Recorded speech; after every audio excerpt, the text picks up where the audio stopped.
Следите вести на Канал 8. Добар ден. Забрзано тече сеидбата на ориз од воатарот на оризари за да се фати оптималниот рок.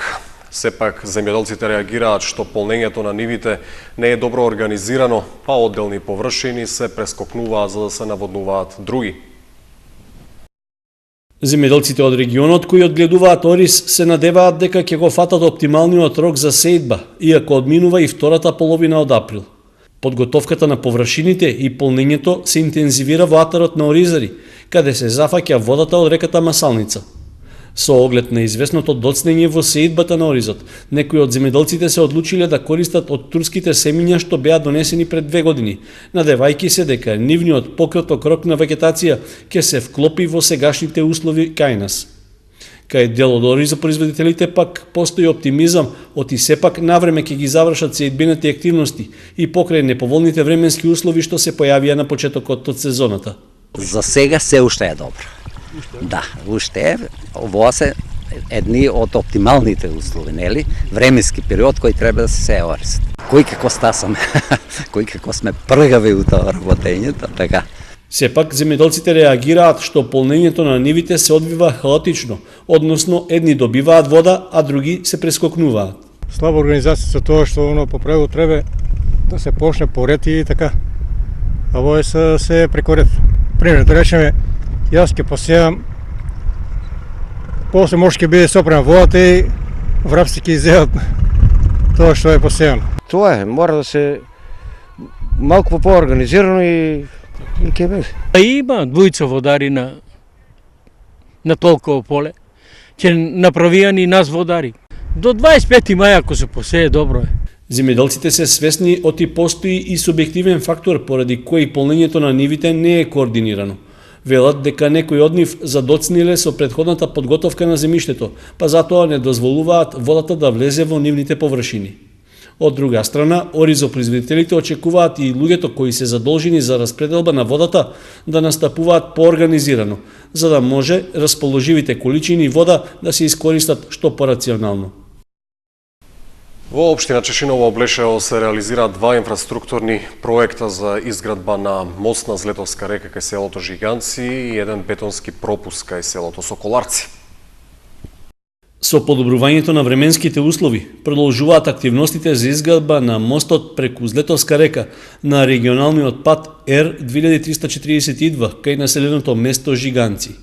Според информациите од локалната самоуправа на Чешиново Облешево, мостот е во завршна фаза на изградба, односно веќе е поставена насечката конструкција од коловозот. Објектот е од стратешко значење за жителите на општината Чешиново Облешево, бидејќи со него тие сообраќајно се поврзуваат со соседната општина Пробиштип.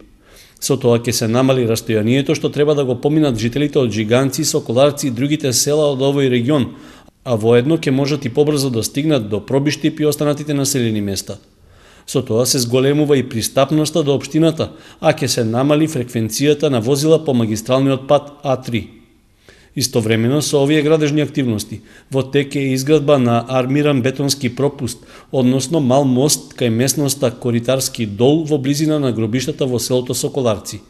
За овој објект, заедно со изградбата на подпорен ѕид на ободниот канал во село Спанчево, општината предвиде средства во висина од околу 190.000 денари. Градежните активности и на двете локации ги извршува фирмата Прима Градбалштип.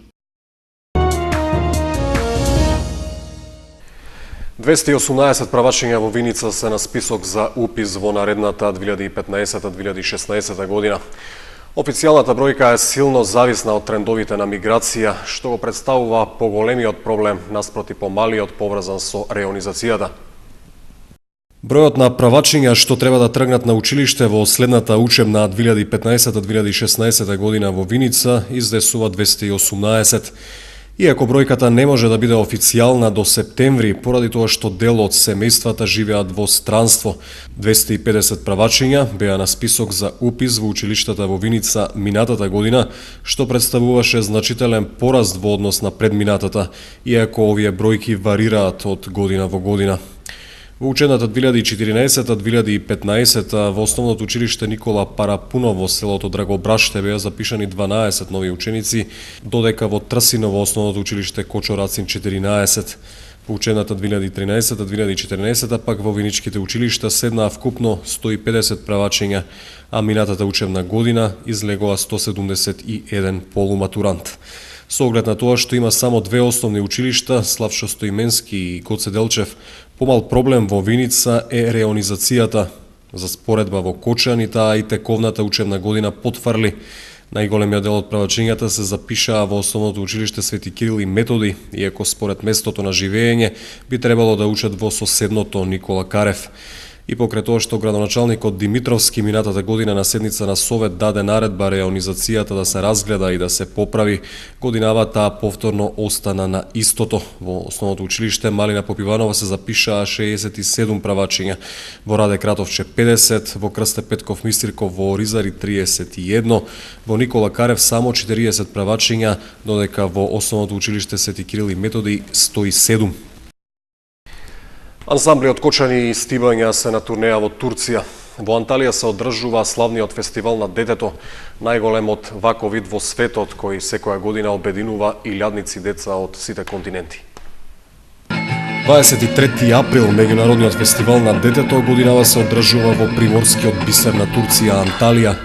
Организатор е Турската радиотелевизија.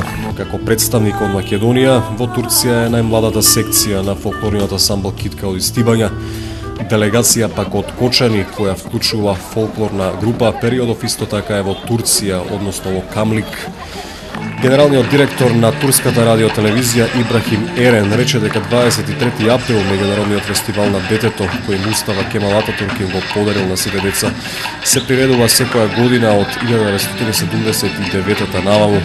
Годинава подготовките на фестивалот се реализираа во помалку тажна атмосфера поради војната што владее кај соседите Сирија и Ирак. Турската радиотелевизија како организатор на фестивалот покани над 30.000 деца од целиот свет, а годинава учествуваат деца од околу 50 земји од сите 5 континенти. Фестивалот на детето се одржува од 15 до 23 април и тоа на неколку места во Анталија.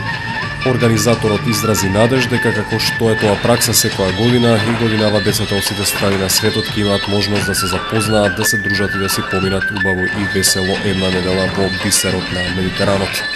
Гувернерот на Анталија Муарем Туркери се заблагодари на Турската радиотелевизија во изборот на Анталија за домакин на фестивалот на детето и рече дека фестивалот ќе представува уште една можност за покажување на убавините на градот низ целиот свет. Осмиот детски драмски фестивал што неделава започна во Кочани ја поминува првата етапа. Во изминатите 3 дена на сцената на Центарот за култура Бели Мугри беа прикажани вкупно 7 представи за деца во изведба на театарски групи од основните училишта од Кривогаштани, Охрид, Берово, Велес и домакините основното училиште Малина Попиванова од Кочани. Поради зафатеност на салата со свеченоста по повод патрониот празник на основното училиште Никола Карев, фестивалската програма ќе има дводневна пауза. Фестивалот продолжува идната недела, а в понеделник гостуваат театарски групи од училиштата Гоце Делчев од Виница и Кирил и Методи од Велес. Во наредните денови пак ќе настапат и ученици од Младо Негоричане, Лозово, Радовиш и Скопје. Последната представа ќе биде прикажана на 4 мај, а прогласувањето на најдобрите и доделувањето на наградите е еден ден подоцна, во вторник на 5 мај.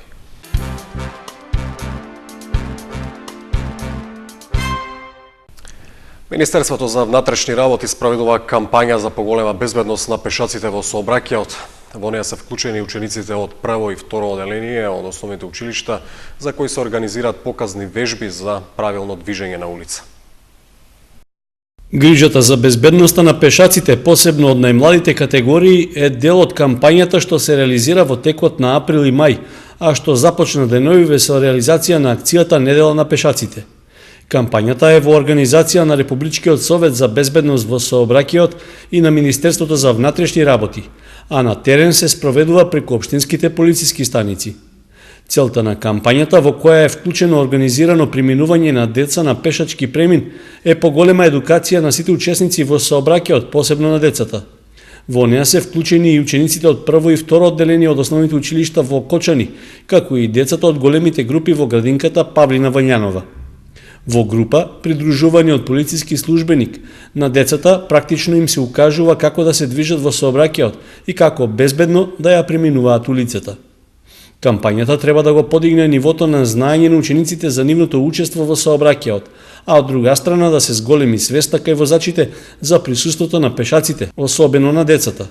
Во неа ќе бидат опфатени што поголем број ученици, со што директно ќе се влијае на намалување на сообраќајните несреќи во кои би учествувале деца пешаци. Истовремено, Министерството за внатрешни работи од почетокот на идната недела ќе ја започне кампањата Мај, месец на велосипедисти, како превентива и грижа за поголема безбедност на оваа категорија учесници во сообраќајот. Основното училиште Раде Кратовче е носител на проектот Сите сме еднакви, чија цел е јакнење на толеранцијата и меѓусебното почитување меѓу учениците. Во рамки на проектот, в четврток ќе се одржи надпревар во спортски забавни игри и традиционални танци на кои ќе учествуваат училиштата од градот.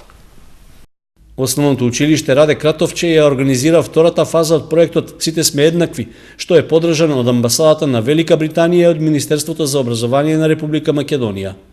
Проектот се состои од 4 кампањи, од кои двете, ликовна изложба и конкурс за разгледница веќе се одржаа и на нив учествуваа училиштата од општината.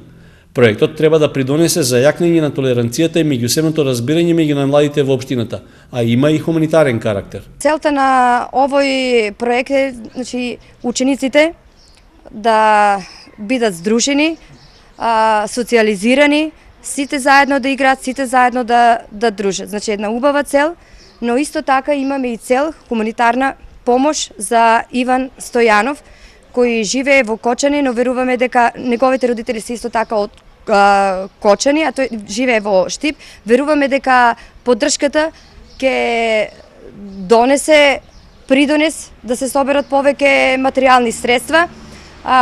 Хуманоста не представува граници. Веруваме дека и градот Кочани уште еднаш ќе ја покаже хуманоста. Останатите две кампањи, спортски забавни игри и танци, ќе бидат споени во една активност, што ќе се реализира на 23 април. Кампањите ќе се одржат во спортската градска сала кај основното училиште Кирил и Методи и гимназијата. Меѓу, имаме спортски активности каде што учествуваат ученици од 1 до 5 оделение.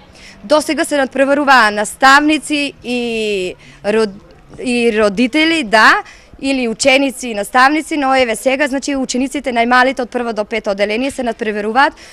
Имаат учество Малина Попиванова и училиштето Никола Карев и како домакини и носители сме ние на овој проект. Првачињата, имаат игра на Погоди ја целта, второ оделение има теглење на јаже, трето оделение има скокање во вреки, четврто и пето оделение имаат игри на полигон и пето оделение спортски квиз. Учениците подготвуваат и традиционални танци што се карактеристични за Македонија, а посебно за Кочанскиот регион. Настанот ќе се одржи в четврток со почеток од 17 часот во салата кај гимназијата. Влезницата чини 30 денари, средства што ќе бидат донирани како помош за лекување на нашиот сограѓанин Иван Стојанов.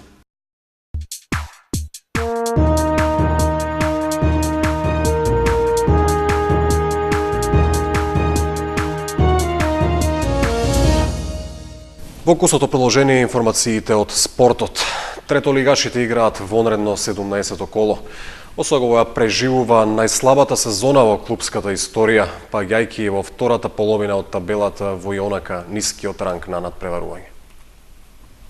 Среда, 22 април, е ден за одигрување на вонредно 17-то коло во третата фудбалска лига Исток. Осогово на стадионот Никола Мантов е домакин на Напредок Здравје Радово. 1934 и гостува на Брегалница Голак во Делчево. Останатите двојки се Работник Џумаилија Плачковица, Тиверија Беласица, Бабика Меница Саса и Овче Поле 14 октомври 1946. Сите надпревари се играат во ист термин 16 часот. Да се фрли поглед на табелата во третата фудбалска лига Исток пресред на ова вонредно коло е фрустрирачки. Осогово е во втората половина од табелата или поточно осмопласиран со само 20 бодови. На табелата води Беласица со 42 бода пред Плачковица со 38. Трета екипата на Напредок Здравје Радово со 30.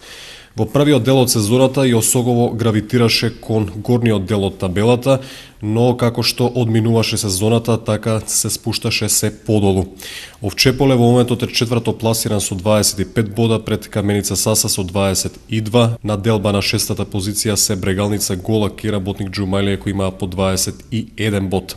Девети се Баби, 1934 е на 10-та позиција со 16 бода, Тиверија е на 11-та со 11 бода и последен е 14 октомври 1946 без бодови. Уште една информација од училишниот спорт. Започнува ракометната лига, одиграно е редовното коло во футсал. Во спортската сала во Основното училиште Никола Карев беше одиграно седмото редовно коло во машката футсал лига за основци.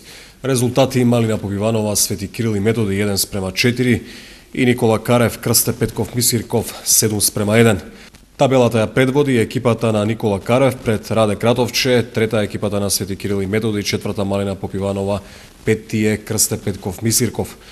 Во следното осмо коло се среќаваат Крсте Петков Мисирков и Свети Кирил и Методи и Раде Кратовче Малина Попиванова, слободна екипата на Никола Карев.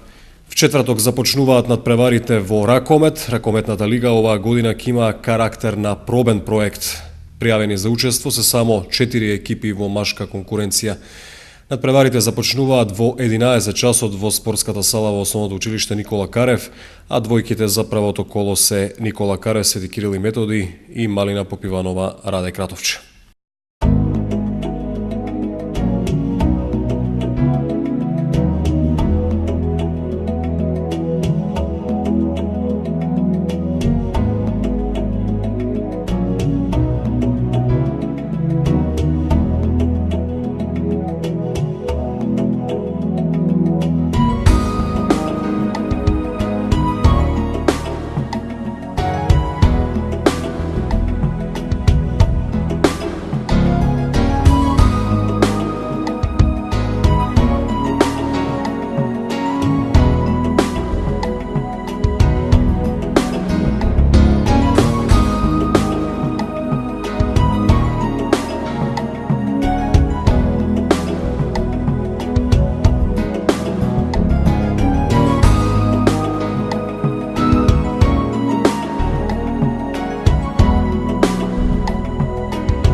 Толку во вестите, дел од содржините се достапни на канал 8 МК. Пријатно!